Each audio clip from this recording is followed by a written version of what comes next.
안녕하십니까. 소개받은 광주광역시 장애인 종합지원센터 상임이사 김갑주입니다. 여러분 만나서 반갑습니다. 예전 같으면 강당에서 서로 마주보면서 얘기를 했을 텐데 코로나라고 하는 새로운 시대가 와서 비대면으로 이렇게 영상으로 여러분께 인사드리게 됐습니다. 우리 학생 여러분 만나서 반갑습니다. 하나 물어보겠어요? 추워요? 안 추워요? 춥죠? 왜 추워요? 겨울이니까. 여러분 저를 보면 어떤 느낌이 들었어요? 제 모습을 보면서. 처음 만나지만 저는 눈이 전혀 보이지 않는 1급 시각장애인이에요. 여러분 제가 시각장애인처럼 보여요? 안 보여요? 느낌 오시죠? 그런데 저는 처음부터 눈이 안 보인 것이 아니고 어려서는 여러분들처럼 초등학교도 중학교도 고등학교도 대학도 그리고 산도 들도 자유로이 다녔어요. 그런데 어느 날 내가 대학을 들어갈 때 눈이 안 보이게 됐어요. 처음에는 그저 눈이 나빠지나 보다 이런 생각을 했지요. 그런데 몇 년 안 가서 왼쪽 눈 안 보여. 그 다음에 오른쪽 눈도 안 보여. 너무나 갑갑하고 답답했습니다. 여러분보다는 조금 많은 20대의 나이지만 그래도 세상을 살아가기에는 여의치 않는 나이인데 눈이 안 보이게 되니 그 갑갑함이 너무 컸어요. 어떻게 해야 할지를 몰랐어요. 내 삶이 여기에서 끝이 나는가? 이런 생각도 하게 됐지요. 더 중요한 것은 저도 괴로운데 저를 둘러싼 우리 가족, 주변 지인들, 사회, 함께 올 이 세상이 우리 장애인에 대해서 너무 알지도 못했을 뿐더러 우리와 함께 해주려 하지 않았어요. 우리 어머니는 저를 그렇게 사랑한다고 했지만 저를 보면 울었어요. 눈이 안 보이는 우리 아들 앞으로 무엇을 할 수 있을까? 누가 우리 갑주를 도와줄까? 눈이 안 보이면 스스로 사는 것이 아니라 도움을 받아야 한다고만 생각하신 것이죠. 잘 모르니까. 어느 날은 우리 어머니가 나 죽을 때, 당신 죽을 때 같이 죽었으면 좋겠다 이런 말씀도 하셨어요. 왜? 눈이 안 보이는 사람이 세상을 살아가는 데는 너무 어렵고 힘들고 아무 막막하니까 아무 길이 없다고 생각하니까 나를 그렇게 사랑하시는 어머니는 함께 가자고 하신 거예요. 또 사회에서는 여러분들이 지금 학교를 다니시죠. 그 다음에 또 대학을 가시겠지요. 또 나와서 직장을 가지시겠지요. 저도 이 학교를 졸업하고 눈은 안 보이지만 돈벌이를 하고 사회생활을 해야 하지 않겠습니까? 여러 군데를 취직하려고 해봤지만 눈이 안 보인다는 이유로 거절당했어요. 갈 곳이 없어요. 사회에서도 우리를 안 받아준 것이죠. 그리고 길을 가다가 가끔씩 부딪히면 제가 이제 미안하다고 하면 보통 사람들은 눈이 안 보이면 집에 있지 왜 나와서 이렇게 불편을 주느냐고 하였어요. 오래전도 아니고 불과 40년 전에. 그렇게 보면 내 스스로 눈이 안 보인 것도 갑갑하고 답답한데 가장 가까이 지내는 가족이나 부모나 가족으로부터 또는 사회로부터 이웃으로부터 우리는 사람의 모습이지만 눈이 안 보인다는 이유로 사람의 역할을 할 수 없는 어떻게 보면 버려진 사람 같았어요. 여러분 여기에서 제 얘기가 끝나면 여러분들이 제 얘기를 들을 필요가 없겠잖아요. 그런 제가 지금은 여기 장애인 종합지원센터는 광주광역시 공공기관입니다. 공공기관의 기관장을 하고 있고 또 개인적으로는 중소기업을 운영하고 있고 그 다음에 그 실명한 뒤로도 석박사를 박사 학위는 못 받았지만 석박사 과정을 거쳤고 이 사회에서 여러 가지 일들을 스스로 해왔어요. 그랬더니 사람들이 와 눈이 안 보이는데 어떻게 할 수 있느냐 이렇게 말했어요. 오늘 제가 학생 여러분들께 하고 싶은 얘기는 살다 제가 눈이 멀었는데 아무것도 할 수 없었을 것 같지만 지금처럼 사회적으로 여러 가지 역할을 해왔다. 이 얘기를 말씀드렸는데 저의 얘기를 하려고 하는 것이 아니라 저를 통해서 제 얘기를 듣고 계신 여러분들도 비록 장애인은 아니지만 지금의 자신의 위치에서 더 나은, 더 새로운 비전을, 희망을, 미래를 설계할 수 있을 것이라는 그 말씀을 드리려고 이 자리에 서게 되었습니다. 여러분, 우선 저는 눈이 안 보였지만 사업도 하고 또 사회에서 인정도 받고 그러다 보니 여러분 앞에 이렇게 서게 되었지 않습니까? 이런 저의 삶처럼 여러분들도 그런 삶을 갈 수 있다는 얘기를 지금부터 해보려고 합니다. 여러분, 제가 제일 첫 번째로 하고 싶은 얘기는 생각의 크기, 생각하는 힘을 말하고 싶었어요. 여러분, 아까 모두에 추워요? 하니까 겨울이니까 춥죠? 이것을 어떻게 느꼈어요? 생각을 하는 것이었지 않습니까? 모든 것은 생각에서 출발합니다. 내가 기쁘다? 슬프다? 오늘 엄마한테 얻어들어서 기분이 나쁘다? 친구랑 만나니까 재밌다? 등등 그 어떤 것도 생각을 하는 것입니다. 우리 여러분 어려서는 그 몸무게도 10kg, 5kg, 태어날 때 3kg였겠지요. 지금은 어떤 사람은 뭐 70kg, 아니 50kg, 60kg 이래가 커졌지 않습니까? 그것이 하루아침에 커졌진 않았지 않습니까? 매일 밥을 먹고 운동을 했더니 몸이 커갔어요. 그런 것처럼 생각을 키워가는 것입니다. 빈 통에 자꾸 물을 부으면 물이 가득 차는 것처럼 여러분들이 가지고 있는 여러분의 생각의 크기를 최대한대로 키워가는 것인데 그 생각을 키워가는 것은 직접적으로 여러분들이 많은 고민을 하고 생각하는 것도 있지만 간접적으로 주변에 도움을 받는 것이 필요합니다. 그 첫 번째가 책을 읽는 것이겠지요. 도서나 주변 정보. 두 번째로는 TV를 보거나 라디오를 듣거나 인터넷을 하거나 주변 미디어. 그 다음에는 사람들을 만나는 것이겠지요. 선생님이든 친구들이든 혹은 저 같은 사람의 얘기를 듣는 것이든 등등 여러 가지로 여러분들의 생각을 키울 수 있는 거리들이 많습니다. 이걸 많이 한 사람들은 생각이 더 빠르게 커가겠지요. 이것은 공부를 잘하는 것과 못하는 것과는 관계가 매우 적습니다.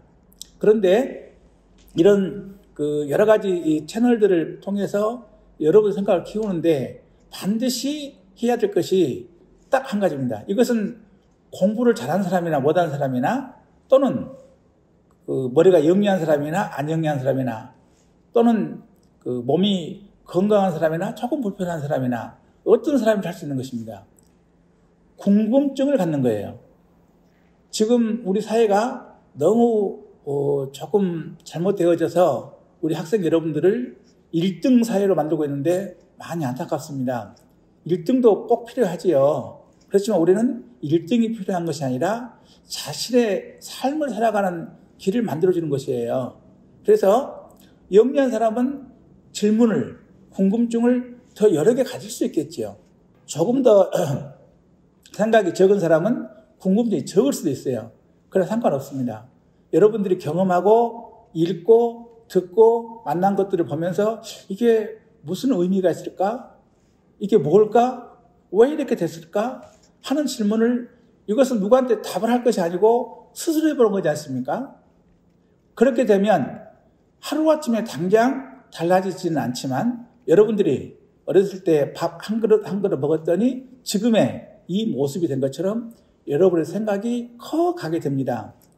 커가게 되면 앞으로 여러분의 삶의 길이 훨씬 더 넓어지고 다양해질 수 있다는 준비가 되는 것이겠죠. 그리고 그 궁금증, 그 질문, 그 궁금증을 자꾸 하다 보면 원인을 알게 됩니다. 우리는 무엇을 많이 할 것이냐가 중요한 것이 아니라 그 정확한 원인을 알게 되면 훨씬 쉽게 이해하고 빠르게 갈 수 있습니다. 여러분, 생각의 크기를 키우는데 이것은 누구든지 똑같이 잘할 수 있다. 물론 어떤 사람들은 아인슈타인처럼 더 크게 보이는 생각을 할 수도 있고 어떤 사람은 더 적게 할 수도 있는데 그건 상관이 없습니다. 키로 말하면 어떤 사람은 2m도 있고 어떤 사람은 150m도 있는데 이 150m라도 자기 모습이기 때문에 자기 모습을 찾아가는 길이기 때문에 자기 크기의 생각만 가진다면 아무 문제가 없는 것이지요. 그래서 우리 생각을 키워가는 것 중에 하나가 또 하나는 이제 원인을 알아야 된다. 여러분 여러 가지 일을 학교 수업 시간이 됐든 친구들 관계에 됐든 이제 아까 궁금증을 갖자고 했지 않습니까? 그 궁금증에서 결론은 원인이 뭐냐, 어떻게 해서 이렇게 됐냐를 찾아내는 것이죠. 미국에 가면 포토맥 강변에 미국 3대 대통령 그 기념관이 있어요. 그 기념관에 벽면이 비둘기 배설물로 너무 이렇게 더러워졌어요. 그 비둘기 배설물을 해결했던 얘기를 제가 MBC 라디오 칼럼에서 이렇게 했던 얘기를 한번 들어보고 생각해 보시기 바랍니다.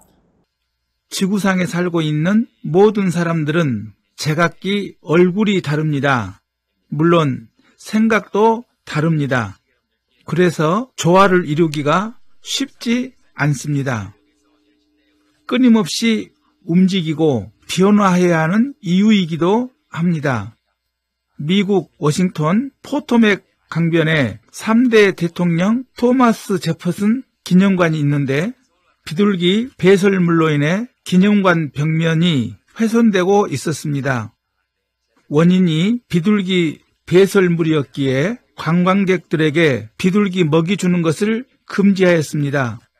그래도 비둘기 배설물은 줄어들지 않았고 자세히 살펴보니 벽면에 살고 있는 거미들이 많아 비둘기의 먹이가 되었고 거미를 없애려 노력하였지만 주변에서 날아온 나방들 때문에 먹이 사슬이 되어 거미를 없애지 못하였습니다. 그리고 거미의 먹이인 나방이 날아온 것은 주변보다 2시간 먼저 켠 기념관의 밝은 조명 때문이라는 것을 알게 되었습니다. 그래서 토마스 제퍼슨 기념관 조명을 주변보다 늦게 켬으로써 기념관 벽면을 깨끗하게 관리할 수 있었다고 합니다. 잘 들으셨습니까? 원인을 알아야 한다. 이것은 누가 알려주는 것이 아니라 여러분 개인 사회적 문제는 공동으로 연구해야겠지요. 그렇지만 여러분의 개인의 문제는 물론 부모님이나 친구들이나 선생님이 도와줄 수는 있지만 궁극적으로 여러분의 일은 여러분 스스로가 알아내야 되는 일이기 때문에 여러분들의 생각을 키워서 자기가 가는 길에 대한 여러 가지 방향들이나 방법들을 찾아낼 수 있어야 한다. 이런 말씀을 이렇게 드리고, 두 번째로 결국은 그럼 그렇게 생각하면 뭘 할 거냐? 자신을 찾는 일입니다. 자신을. 아까도 말씀드렸지만 우리 집이 부자냐 가난하냐, 내가 머리가 영리하냐 영리하지 않으냐, 공부를 잘하냐 못하냐, 몸이 성하냐 몸이 건강하냐 아프냐, 그 어떤 것도 이것은 문제가 될 일이 없습니다. 자기 모습을 찾아가는 것이기 때문에 자신을 찾는 사람이 가장 행복한 사람입니다. 여러분 기계에 그럼 어떤 생각이 들어요? 기계는 조작한 대로 하지 않습니까? 조작을 하지 않으면 그대로 멈춰져 있어요. 동물은 어떻습니까? 동물은 훈련한 대로 훈련시킨 대로 합니다. 물론 가끔 좀 영리한 동물은 스스로 그 창의적인 일을 하는 경우도 어쩌다 있지만 보편적으로 동물은 훈련한 대로 합니다. 그런데 사람이 공부 잘하는 기계 또는 훈련받는 동물처럼 살면 되겠습니까? 공부를 못해도 상관이 없다는 이유는 이 공부사에 나오면 별 필요 없습니다. 여러분 과정에서 무엇 때문에 이걸 하느냐? 여러분의 창의력을 키우는 거예요. 창의력. 새로운 창의력. 이것이 여러분을 이 창의력을 통해서 여러분 자신을 찾아낼 수 있는 좋은 방법이다 라는 생각을 갖는 것입니다. 이거 역시 아까 생각을 키우는 것처럼 내가 무엇을 얼마나 잘할 수 있냐 보다 내가 할 수 있는 내 모습을 찾는 것이기 때문에 자랑보다가 없어요. 여러분, 공에다가 점을 찍으면 어디라도 중심입니다. 평면에는 점을 찍으면 앞이 있고 뒤가 있지만 동그란 원에 공에 점을 찍으면 어디도 중심이지 않습니까? 마찬가지로 모든 사람은 유일무이한 자기 중심의 가장 소중한 사람인 것이죠. 그래서 가지고 있는 외면적 능력이 조금 더 있냐 없냐는 별 상관이 없습니다. 저는 식품 사업을 하고 있는데 식품 사업을 통해서 하나 얻어진 얘기가 있었어요. 여러분 이제 그 부모님들이나 또 주변 여러 가지 경로를 통해서 들어보게 됐을 거예요. 산삼 알아요? 몰라요? 산삼? 10만이라 해서 산삼은 값이 비싸고 정말로 이렇게 효능이 좋다고 하죠. 여러분 도라지 알아요? 봐요. 도라지. 도라지도 음식인데 참 좋은 음식입니다. 그런데 산삼과 도라지는 값 차이가 나요? 안 나요? 많이 나지요. 그러면 산삼이 비싼 이유는 꼭 희귀성 때문에 비싸겠습니까? 이 세상에는 산삼보다 더 희귀한 것들이 많습니다. 그렇지만 산삼보다 비싸지 않지 않습니까? 산삼이 비싼 이유는 희귀성도 있지만 정말로 효능이 있다고 합니다. 이건 증명이 다 되어 있는 얘기예요. 여러분 요즘 그 인터넷 치면 다 나오지 않습니까? 도라지도 좋은 음식이죠. 그런데 중요한 것은 산삼이 가지고 있는 효능이나 성분, 도라지가 갖고 있는 효능이나 성분이나 이렇게 함량된 내용들이 별 차이가 없대요. 가지고 있는 환경, 그 조건들이 거의 같은데 왜 그렇게 효능과 성능의 차이가 나겠어요? 뭐가 더 있어서가 아니라, 뭐가 없어서가 아니라 가지고 있는 자기 물질, 자기 소재를 어떻게 조합시키고 관계를 맺어드냐, 이 차이인 거죠.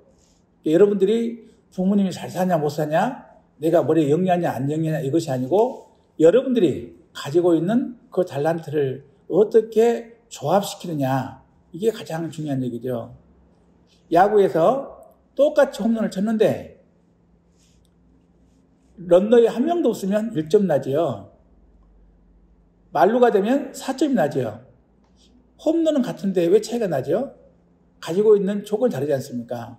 문제는 내가 어떤 환경이냐 이런 것도 중요하지만 자기가 가지고 있는 환경을 만들어가는 것이죠. 제가 두 가지 예를 가지고 왔어요. 하나는 양팔이 없는 궁사. 팔이 없는데 활을 쏩니다. 여러분 상식적으로 양팔이 없는데 활을 쏠 수 있다? 생각할 수 있습니까? 또 하나는 양손이 없어요. 양손목이 없는 친구가 글쓰기를 해서 대상을 받았어요. 대상. 특히 이 양손목이 없는, 양손이 없는 이 어린이는 중국에서 태어나서 입양된 친구입니다. 양팔 없는 공사 영상과 양손이 없는 이 글쓰기 대상 그 친구 영상을 보고 다시 얘기하도록 하겠습니다. 전신의 힘을 팔에 모아 시위를 당긴 다음 손끝의 미세한 감각과 기술을 이용해 관역으로 화살을 날려보내는 정밀한 스포츠, 양궁. 여기 양궁을 통해 세상을 놀라게 한 남자 궁사가 있습니다. 이 믿겨지지 않은 이야기 속으로 들어가 봅시다.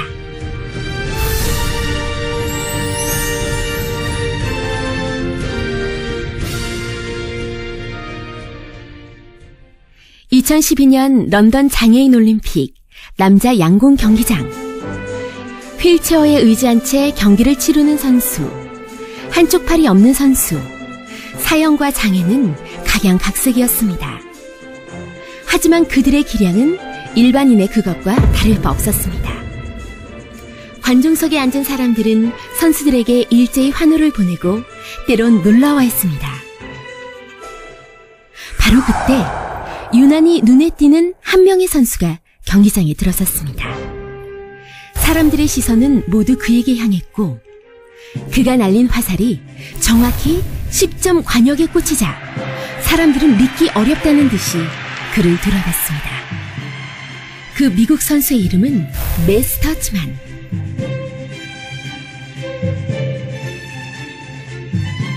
그는 양쪽 팔이 모두 없는 세계 유일의 양궁 선수입니다. 그는 발끝으로 활을 지지하고 입을 이용해 시위를 당깁니다. 그를 보고 우리가 말합니다. 참 불편하고 안쓰럽다. 메스터츠만의 인생은 편견의 연속이었습니다. 하지만 그는 불굴의 의지와 긍정적인 태도로 모든 장애물을 넘어섰고 언제나 자신의 목표를 향해 나아갔습니다. 그리고 29년이 흐른 지금 팔이 없는 장애가 그를 가로막는 일은 거의 없습니다. 먼 거리를 스스로 운전해 이동하고 별 문제 없이 주유를 하기도 하며 자동차 타이어를 단 몇 분 만에 교체하는 놀라운 모습을 보여주기도 합니다. 일반인과 전혀 다를 바 없는 삶, 그리고 충분히 즐거운 인생을 보내고 있는 메스터츠만. 그는 언제나 말합니다. 저는 저를 장애인이라고 생각하지 않습니다. 살면서 장애가 문제된 적은 한 번도 없었습니다.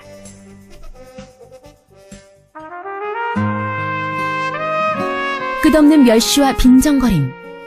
그가 세상의 편견을 향해 화살을 날립니다. 불가능해 보였던 도전에서 그는 세상에서 가장 값진 은메달을 목에 걸며 다시 한번 자신을 증명해 보였습니다.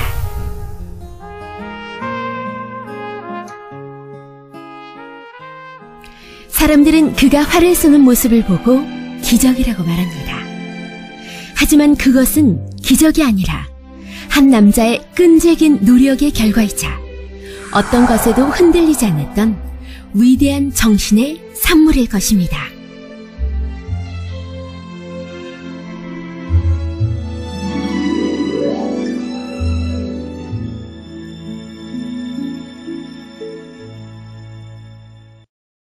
양손 없이 글씨를 쓰는 일, 상상만으로도 놀라운 일이죠. 그런데 손은 물론 의수도 없이 글씨를 쓰고 이렇게 쓴 글씨가 손글씨 대회에서 최고로 꼽히는 이런 기적을 일군 소녀가 있습니다. 중국에서 태어나 6살 때 미국으로 입양된 이 소녀인데요. 자신만의 필기법을 만들어냈다는 이 소녀를 최동혁 특파원이 소개합니다. 미국 메릴랜드주의 한 가톨릭 공립학교 3학년인 세라 하인젤리. 세라는 손목 아래로 양손이 없이 태어났습니다. 그래서 의수 없이도 할 수 있는 자신만의 필기법을 생각해냈습니다. 바로 뭉툭한 양팔을 맞대고 필기구를 끼워 움직이는 겁니다. I think it's kind of easy and sometimes kind of hard because you don't really remember all the letters to write. 그렇게 잡은 연필과 붓으로 글씨 쓰기는 물론 그림도 곧잘 그립니다. 중국에서 태어난 세라는 6살 때 미국으로 입양됐습니다. 언니 베로니카에게 영어를 배운 세라는 의수를 사용하지 않겠다고 결심했습니다. Things I can't do, I try to figure out what way I could do it and try my best to make it work. 세라는 지난 22일 한 교육업체가 주최한 전국 손글씨 대회 장애 학생 분야에서 우승했습니다. It's pretty amazing, given the physical disability that she has. 세라의 부모는 딸이 늘 난 할 수 있어라고 말하는 아이라면서 무엇이든 최선을 다해 스스로 해내는 세라가 자랑스럽다고 말했습니다. 잘 보셨습니까? 여러분 어떤 생각이 들었어요? 대단하다 하는 생각이 들었습니까? 그것도 감사할 일이죠. 혹은 와 장애인도 이렇게 해버리네 이런 생각 가지셨습니까? 그것도 고마운 일입니다. 그런데 아까 말씀드린 대로 누구든지 자기 역할을 잘할 수 있는데 장애가 있건 없건 장애인들도 지금 잘하네 이게 아니고 장애인이든 비장애인이든 자기가 가지고 있는 자기 역량을 찾아야 되는 것이잖아요. 제가 말씀드린 대로 누구든지 공부를 잘하고 못하고 상관없다고 했지요. 자기 모습을 찾아가는 것입니다. 여기서 장애인도 저렇게 하는 데가 아니라 장애인이든 나든 누구라도 자기 모습을 찾으면 저렇게 성공할 수 있고 자기 모습을 완성할 수 있겠구나. 이 말을 여러분께 하고 싶은 거예요.